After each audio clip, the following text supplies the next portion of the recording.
propósito de este invitado que tenemos este domingo, yo he reflexionado mucho, porque desde que yo tengo uso de razón, estoy sufriendo los mismos problemas, en mayor o menor medida, pero siempre. Es el tema eléctrico, el tema de la generación de energía. Y hemos logrado tener este domingo con nosotros a Rubén Bichara, que es el presidente ejecutivo, vicepresidente ejecutivo de la Corporación Dominicana de Empresas Eléctricas Estatales. Un nombre bastante largo, como largos son los problemas que tiene que afrontar quien esté sentado en ese puesto. Y en este caso, pues yo creo, lo he dicho ya en varias oportunidades, que uno de los aciertos del presidente Danilo Medina es haber colocado a Bichara en la posición. Y espero no arrepentirme de haberlo dicho, ¿no? Porque hasta ahora mis palabras como que se han correspondido con los hechos de este funcionario. Y nos sentimos, tanto Domingo Páez como yo, altamente complacidos de tenerlo por aquí. Gracias. Bienvenido. Gracias y un honor Y haga de poder este espacio su compartir con casa. ustedes. Gracias, de verdad que sí. Gracias. Mire, por la invitación. Yo voy, con el perdón de Juan, a hacer la primera pregunta, porque eso, si se quiere, una pregunta para situar el problema. En este momento, ¿cuáles son los tres principales problemas que afronta el sistema eléctrico? Y a lo mejor diría la gente, le está haciendo una pregunta que él conoce la respuesta. Yo quiero entrar a las particularidades de esa respuesta. ¿Cuáles son los tres principales problemas que caracterizan el sistema eléctrico nacional en este momento? Sí.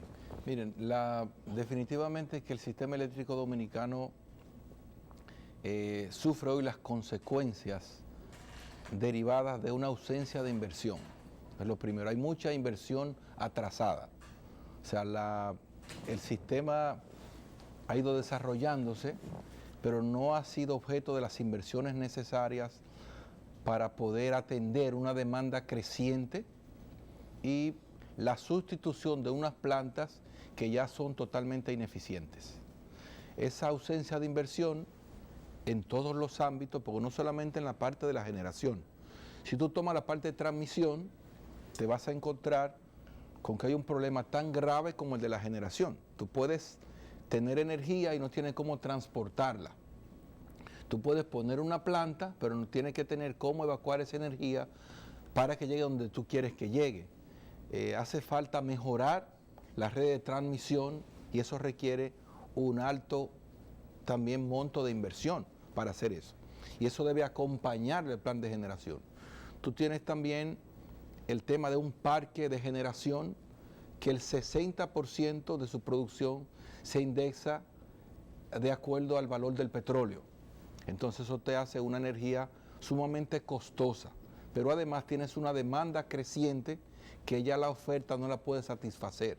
Entonces son elementos que conjugados te dan una energía cara, escasa por demás, porque como decía un amigo hace unos meses, para que un producto sea barato tiene que existir en abundancia. La energía todo el mundo la necesita, todo el mundo la demanda. Y si encima de eso está escasa, imagínate tú los precios que va a alcanzar y que alcanza actualmente. En el ámbito de la generación, y perdóname Juan, que estoy monopolizando, en el ámbito de la generación, ¿cuál es el déficit que tenemos en la relación oferta-demanda? Mira, yo siempre digo que si nosotros cuantificamos las plantas, tú puedes decir, bueno, necesito la energía, el tope de demanda nuestro anda por los 2.400 megavatios, excluyendo, obviamente, la autogeneración, que debe andar de 300 a 400 megavatios en este momento. Entonces, si tú sumas eso, puede entender que hay plantas suficientes, pero ¿cómo están esas plantas? Exacto. Es lo mismo, por ejemplo, si tú quieres ir de la ciudad de Santo Domingo hasta Vallejuelo en un vehículo que no esté en buenas condiciones, tú puedes un día, un Viernes Santo, un día 24 de diciembre, ir a visitar a tu abuela o a tus tíos, tú puedes preparar ese vehículo y llegar allá ese día, tal vez una vez en el año y un año, pero si tú quisieras hacerlo semanalmente, el vehículo no te va a durar 2 semanas. O sea, las plantas nuestras están muy obsoletas y deficientes, entonces tú tienes una demanda que si tú quisieras de energía 24 horas, las plantas no te lo van a soportar. Nosotros tenemos una capacidad instalada nominal y una capacidad instalada real. Correcto. ¿Cuál es la nominal y cuál es la real? Bueno, ahora mismo, si nos vamos a nivel de costos, la energía que nosotros queremos de esos 2.400 megavatios, solo tiene presencia hasta 800 megavatios. O sea, la energía que se puede producir en términos competitivos solamente llega a 800 megavatios. O sea, que tenemos un déficit de 1.600 megavatios que real. habría que buscar o convertirlos o sustituirlos. Ahora Rubén, oyéndote y viendo lo que ha pasado, ¿cómo es posible haber llegado a este punto? Es decir, ¿cómo es que el país no se haya preparado para su crecimiento, ¿no?, económico y social? ¿Cómo es que a nadie se le ocurrió con tiempo decir, bueno, ningún país puede tener un desarrollo sostenible ni sostenido si no resuelve el problema energético? Sí. El problema energético es fundamental.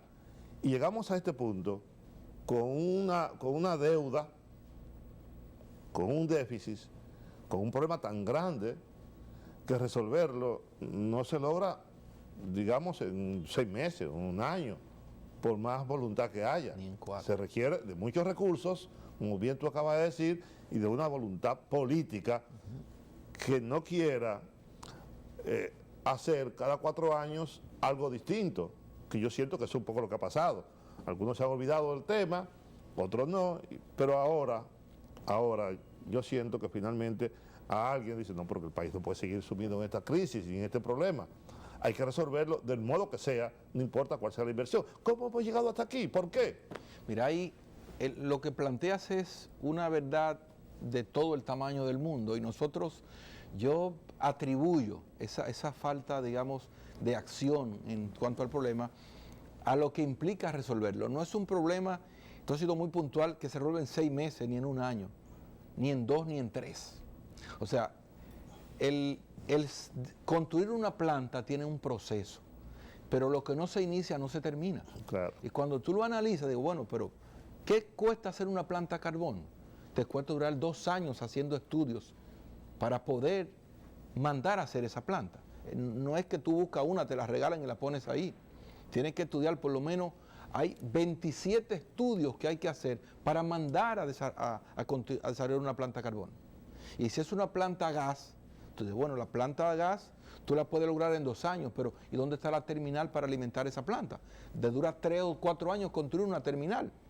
O sea, cualquier proceso relacionado con la generación tiene un tiempo que no se puede saltar, porque si lo salta no podrá ser un proyecto que pueda honrar el costo que va a tener. Vas a hacer un tremendo caos en nivel económico y de la ineficiencia que va a tener esa planta. Entonces, yo pienso que a este momento, si nosotros nos remontamos atrás, perdón que haga este pequeño paréntesis, pero en los años 50, cuando se estatiza el servicio eléctrico, se estatiza porque la empresa que tenía el servicio en ese momento se negaba a dar energía a los barrios.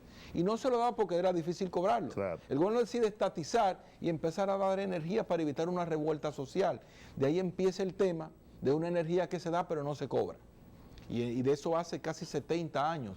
Entonces, hay una práctica que debe ser resuelta, pero cuando tú le adicionas a un servicio, ¿cómo tú le cobras a un cliente que tú le has dado 12 horas de interrupción de servicio? No va a querer pagarte. Tú necesitas tratar de que haya más energía a un precio que tú puedas soportar y entonces que ese cambio de matriz de generación pueda arrastrar todas las soluciones de mejoría de gestión, rentabilidad de las sedes y la eliminación del déficit. Perdóname tú, Domingo, ahora. Se habla mucho de pacto por la educación y yo siempre pensé que era necesario, tan necesario como el pacto por la educación o por la salud, un pacto por la energía. de tal modo que las fuerzas políticas del país y los empresarios pudieran como ponerse de acuerdo. Y eso debió haberse hecho como hace muchos años, ¿no? Porque yo recuerdo aquella conferencia de prensa muy famosa en la que estaba Temito, pues, don Juan, Bosch, etcétera, diciendo que si le daban el sistema lo resolvían en 6 meses. Bueno, el problema no se ha resuelto. Y parece que no se va a resolver en poco tiempo. Como un pacto, porque hasta dónde y Domingo eso ha sido muy puntual y muy crítico, los empresarios, el sector empresarial ha sido o una retranca o han visto el tema energético solo como un negocio y no han visto el país. El pacto, como señala, es fundamental. ¿Por qué? Por el tema del tiempo. O sea, hay que lograr que el plan pueda ser blindado en el tiempo y que se pueda cumplir con él. Vamos a suponer, tenemos 1 año y 3 meses, o 2 meses, pero ya has hecho un estudio preliminar de todo lo que lleva desarrollar un polo energético a carbón en el punto que se ha seleccionado. Ya está terminando un proceso de licitación que, si Dios quiere, ya para el mes de noviembre podremos adjudicar ese proyecto en un proceso que ha sido con toda la transparencia posible y permitida que se pueda desear. Entonces, ya que hay que garantizar la búsqueda del financiamiento, que es otro proceso, y empezar ese proyecto en el menor tiempo posible, pero que ya de ahí no se detenga. Y solamente una caldera que se mande a fabricar te dura de 2,5 a 3 años. Claro, que no venga solamente una parte de esa planta. Después y dice, no, eso no me gusta, vamos a hacer, detén eso, para eso. No, eso tiene que ser detenible. Y nosotros estamos conscientes de que no podemos ver esa planta terminada, pero es la responsabilidad del gobierno, con el país, con el pueblo, que esa planta se inicie y que el país pueda verla terminada. Sí. ¿Cuáles son las ventajas de eso? Bueno, imagínate que nosotros logremos adicionar 600 megavatios al sistema. Se hizo un estudio en julio del 2012 y uno en julio del 2013 de previsión de demanda. Ese estudio de previsión de demanda daba como conclusión que había que instalar en el país en los próximos 4 a 5 años 1.451 megavatios. Y de esos 1.451, 600 deben ser instalados en forma urgente. Eso es lo que explica que el gobierno haya tenido que gestionar y asegurar e iniciar la construcción de esos 600 megavatios en la forma más expedita posible. Pero además yo agregaría que le mande una señal al sector privado que lo estimula a invertir rápido, porque ya ven una competencia en camino. Sí. Pero retomando el tema inicial, la parte inicial, lo referente a los 800 megavatios que tiene el mercado, que pueden ser utilizados en términos competitivos sin que dañe el aparato productivo, y a los 1.400 megavatios, 1.600 megavatios, que ya resultan muy onerosos en términos de su precio para ponerlo en el mercado, en muchos casos hasta para no cobrarlo en su totalidad, porque la distribuidora, mientras más megavatios ponen, Juan, en el mercado más pierden. Es increíble. Esa es la situación que se da ahora. Pero retomando eso, ¿cuál es el promedio de precio de los primeros 800 megavatios? O sea, de lo que son competitivos para la distribuidora. ¿Y cuál es el promedio de precio de los otros 1.600 megavatios que están ahí instalados pero no son competitivos por, como usted ha explicado en otras oportunidades, por la característica de su generación? Generan una buena parte con combustible derivado del petróleo, ¿verdad? Y otra parte son parte de contratos que han situado un precio promedio del kilovatio demasiado oneroso y que no puede deshacer la CDE por su cuenta o la distribuidora por su cuenta. Los primeros 800 tú lo logras hasta un precio que puede llegar hasta 13 o 14 centavos.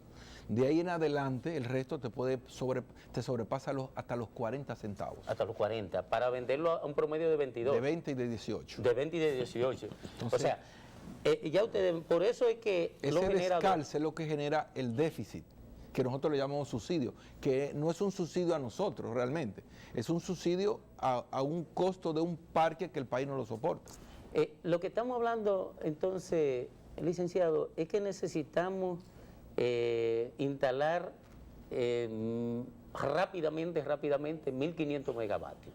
600 con urgencia y en los próximos 4 o 5 años 1.451. ¿Cuál ha sido la respuesta del sector privado para los megavatios restantes, porque obviamente el Estado no cuenta con dinero para embarcarse en la instalación de todos. Sí. Mucho está haciendo, pienso yo, con los 600.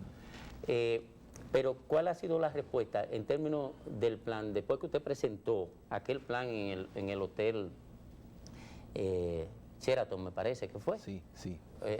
Aquel plan que usted presentó. En Jaragua. En Jaragua, sí, Juan estuvo.